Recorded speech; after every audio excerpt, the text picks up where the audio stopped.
Hello everyone. I've got a dear student with me, Dr. Nishid Thakkar, who has secured an amazing rank, All India rank 29 for the INI CET entrance examinations. First of all, for this brilliant student of mine, hats off and congratulations. Thank you, sir. Yeah. Nishid, first tell me how was it seeing that beautiful rank of 29 adjacent to your name?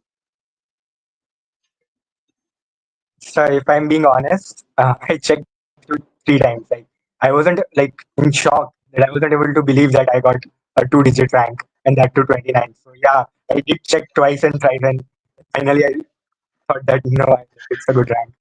Like, it was Right, right. hard to believe. And Nishit, now you can actually believe that this rank is yours. And, you know, first of all, let me start by asking you this. I know the answer to this question, but for my viewers, what is your favorite subject and what are you planning to take? Uh, I'm more inclined towards medicine. Like, medicine is an everlasting branch. Like, the one thing I love about medicine is that the depth. Like, no matter how much you try, like it's not gonna be enough. Like it's so vast. Like I just love the depth of the medicine subject as well. Right. Yeah, so it's so happy to see that Nishit is so passionate about medicine. And I knew this even before. And how did I know this? Because in the exams that I had conducted, that is the series of Monday midday quizzes that I had conducted in the DocTutorials app, Nishit almost took each and every exam. So, Nishit, can you just take me through the experience with the Monday midday quiz series of DocTutorials? And did you actually prepare for those exams? Can you just let us know about it? Yes, I got to know about this Monday Med quiz through a friend, and once I got to know about it, I was just like fan of it because I used to get a chance to revise some particular high heat topics that used to come in NEET PG as well as NEET, and those topics I was thorough. Like, and after that, I was able to compete with the entire India. So it was a really good feeling to know. I used to prepare like as we have the quiz on Monday, and I used to prepare it on Saturday and Sunday, and then used to give the quiz on Monday, and it was always an adrenaline rush for me. Great, great. And how did you perform on those quizzes? How did you actually perform? Like I never actually was in the top three position, but yeah, I used to be in the top 20s and top 50s. So like I did Right, right, enter top 10 twice, but I wasn't in the top three. But the thing right. I guess I messaged you as well for that, and you told me that it's important to do the keep consistency, and that I did, and now today I got a good rank.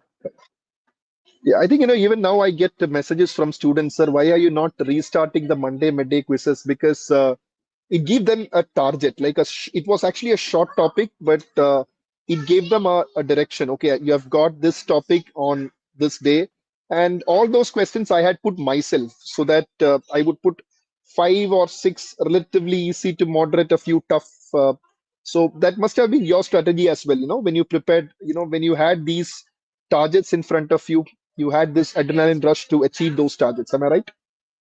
Yes, sir. Especially in the internship, it was tough to get take out time to find the motivation to keep going. So yeah, sometimes like when you get some this short goals, it helps to boost your prep.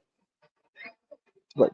And what about the medicine lectures and doc tutorials? The lectures that you watched, how did you like the content part?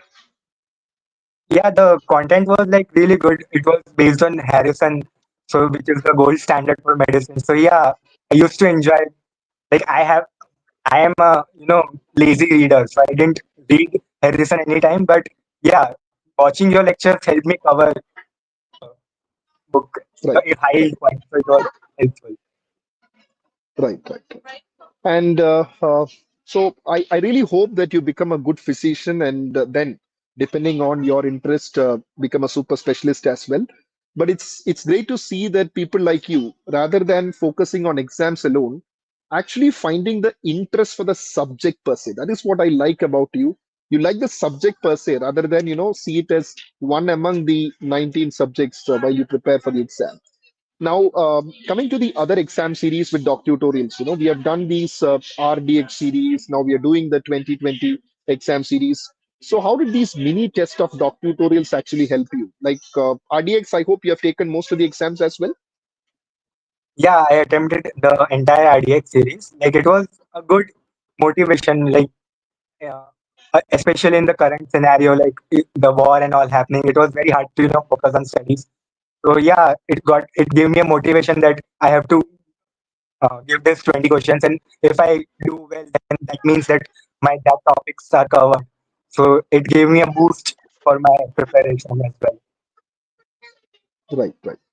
And can you just tell me, like, from which college did you do your MBBS from? I did it from BJ Medical College, Ahmedabad, Civil Hospital, Ahmedabad. Right, great.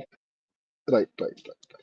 And how did you perform in the DocTutorials grant test? Like, how was the standard of questions? Were you satisfied? Yeah, I attempted the doc tutorial GT as well, and I got fifth rank in it. Okay, The okay, questions were a mixed bag as it is in Aniset. And yeah, some questions were like basically twisted, and it was like a good preparation for exam basic. right, right, right. And Nishit, to the viewers, your juniors will be watching you. What is your take on the right balance of say watching a lecture or reading some content versus MCQ practice?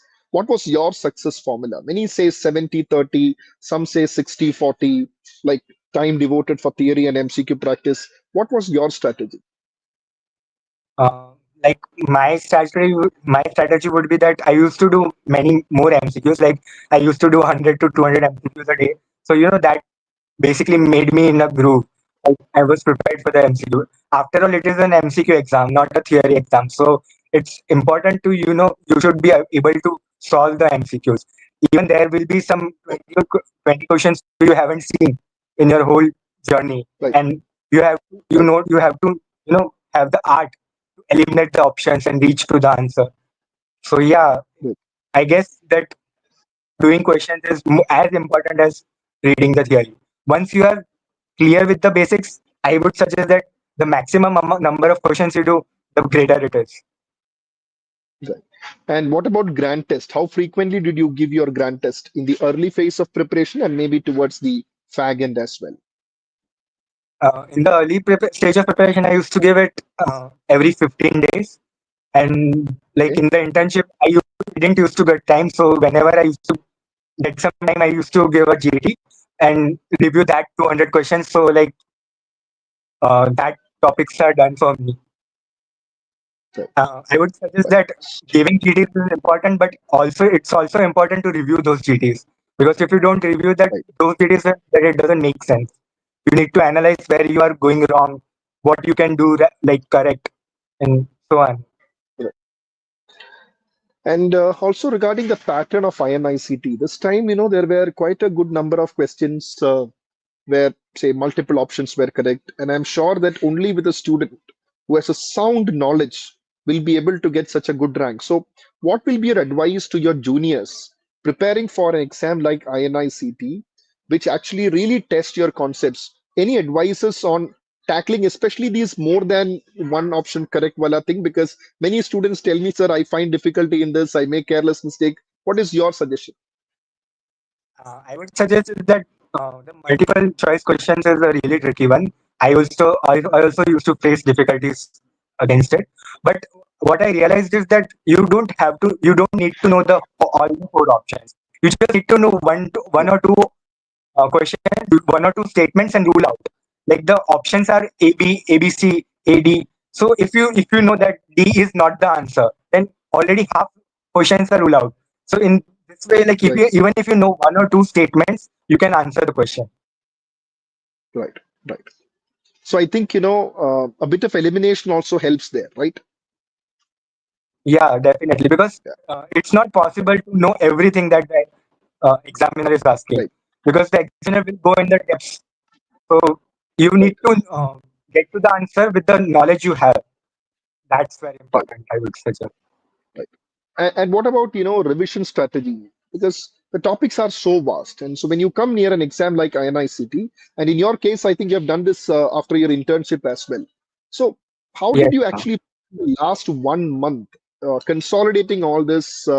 Did you have a feeling of incompleteness, or you felt that certain topics are left out? How did you manage that last 1 month? So like the feeling of incompleteness is the only constant during the whole MBBS. Like I still feel that I didn't, I could have done better, or I could have devoted more time to some subjects. But yeah, that's the part and parcel of the preparation, I guess. Like you can never do Right, the whole thing, especially medicine. The medicine is so vast. Even if I do it for a year, there's no surety that I will get all the questions correct. So yeah, I guess right, that's the thing about the preparation, that you don't need to know everything, but you should be confident about the things you know. right. Right. That's great. I think, your vision is very clear. I think you had proper plans, proper strategies, and that is why you have got this rank of 29. So, Nishit, once again, hearty congratulations on behalf of the entire DocTutorials team, and we wish you all the best for your future as well. Thank you so much for joining. Thank you. Thank you.